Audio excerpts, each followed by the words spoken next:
So let us study how every individual personality and political party represented a political ideology and how they underwent a shift. So based upon our understanding, we will say that Motilal Nehru,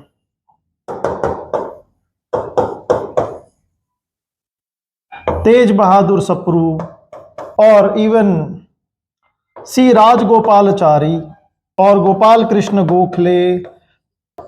Now these were all the liberals belonging to the liberal school of thought. And then when we move more towards conservative, we can say that Madan Mohan Malviya, Rashid Ahmad Gangohi. Gangohi was the founder of Deobandi school. Or conservative such as Agha Khan, even Bal Gangadhar Tilak would be a conservative. And fascist in themselves would be the writings of M.S. Golwalkar, right? Or Qasim Rizvi, right? The Qasim Rizvi is associated with the ideology of the Hyderabad, Ittihadul Muslimin. Or we can also say that the fascists could be in the form of Ghulam Abbas, who founded the Muslim Conference in Jammu and Kashmir. And moving towards the socialist side, we would be having Jawaharlal Nehru, B.R. Ambedkar,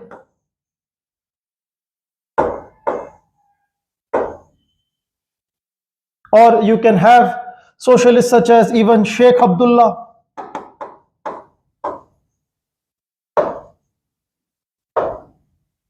These are socialists. And we move towards communists, we would be having M.N. Roy,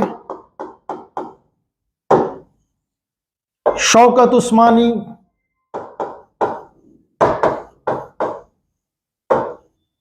or Muzaffar Ahmad,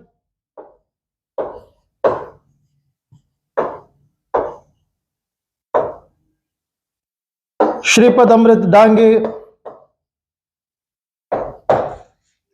So this is how we tend to classify every individual's thoughts. Some of the individuals, they might shift their thought. For example, Muhammad Ali Jinnah, he started as a liberal. In the initial years, he was a liberal, but gradually he moved towards conservatives. Sayyid Ahmad Khan, he was initially a liberal, but later he started moving towards conservatism. So this is how the ideologies and ideas, they are classified. When we talk about even political parties. So political parties such as Communist Party of India, Congress, which would be centrist, and we will see Hindu Mahasabha, that would be the rightist. We will be having Muslim League, which will initially, Muslim League was established as a conservative political party on 31st of December 1906.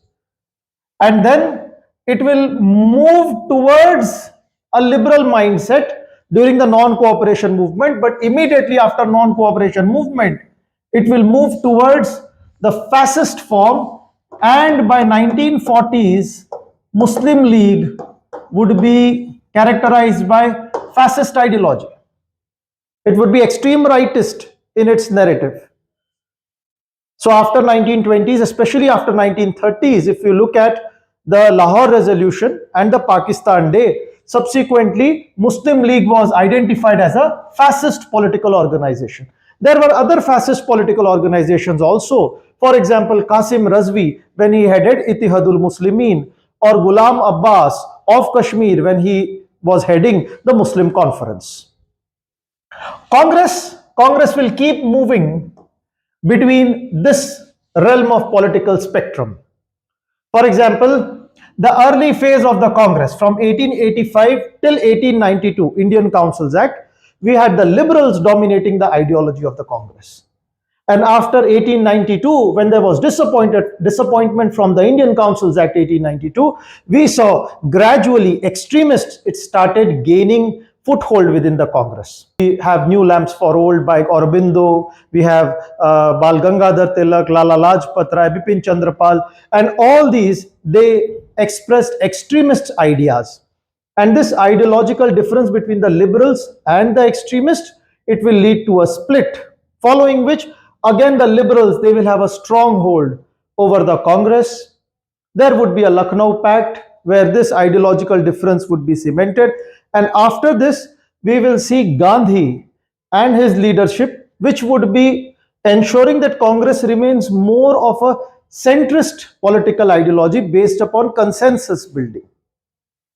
But after 1920s, especially after the Nehru report, when Jawaharlal Nehru shall become the Congress president, we will see Congress more and more move towards the socialist realm.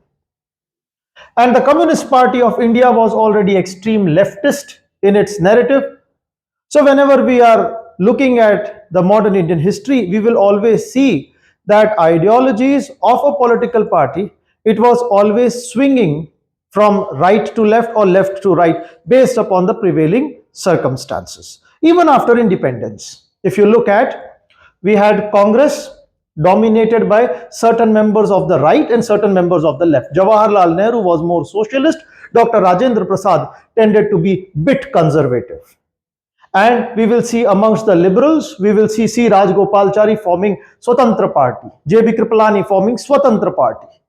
And then extreme fascists, there would be emergence of, first there would be Hindu Mahasabha, later it will become the Janasangh.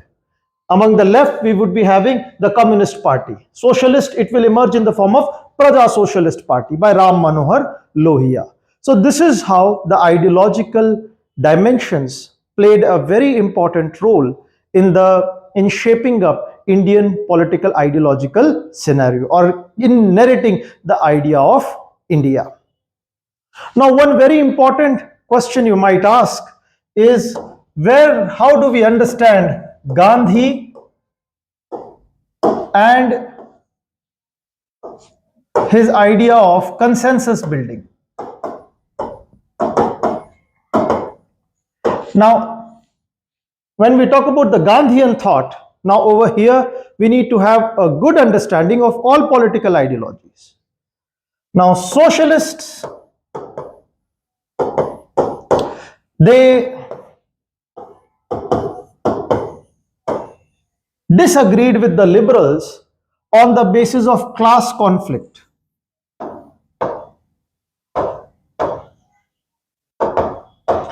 So for the socialists, there was always a class conflict between the socialists as well as the liberals, the haves and have-nots. With respect to communists,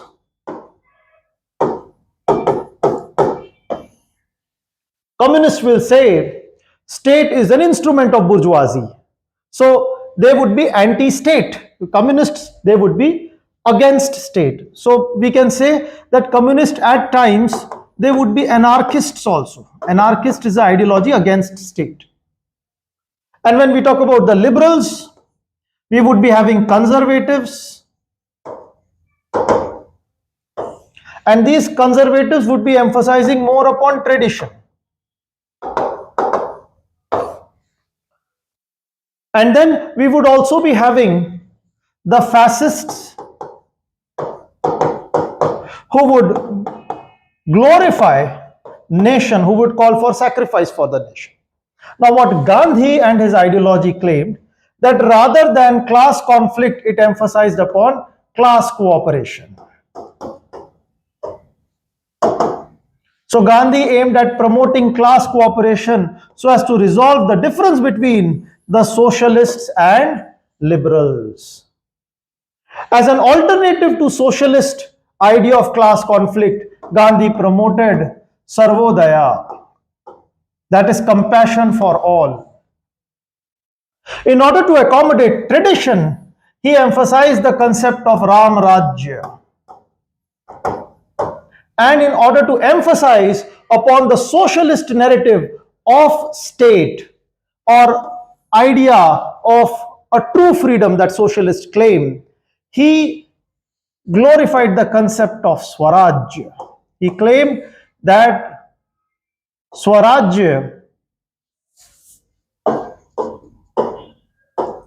was a emancipation from man's suffering.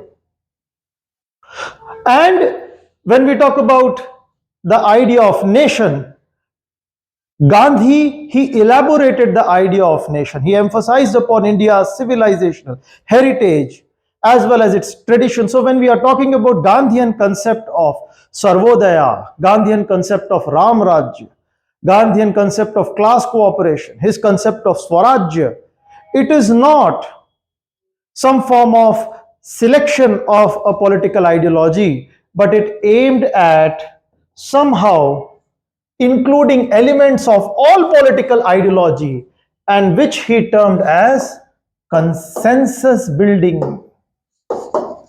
Consensus building amongst whom? Consensus building amongst all the political ideology.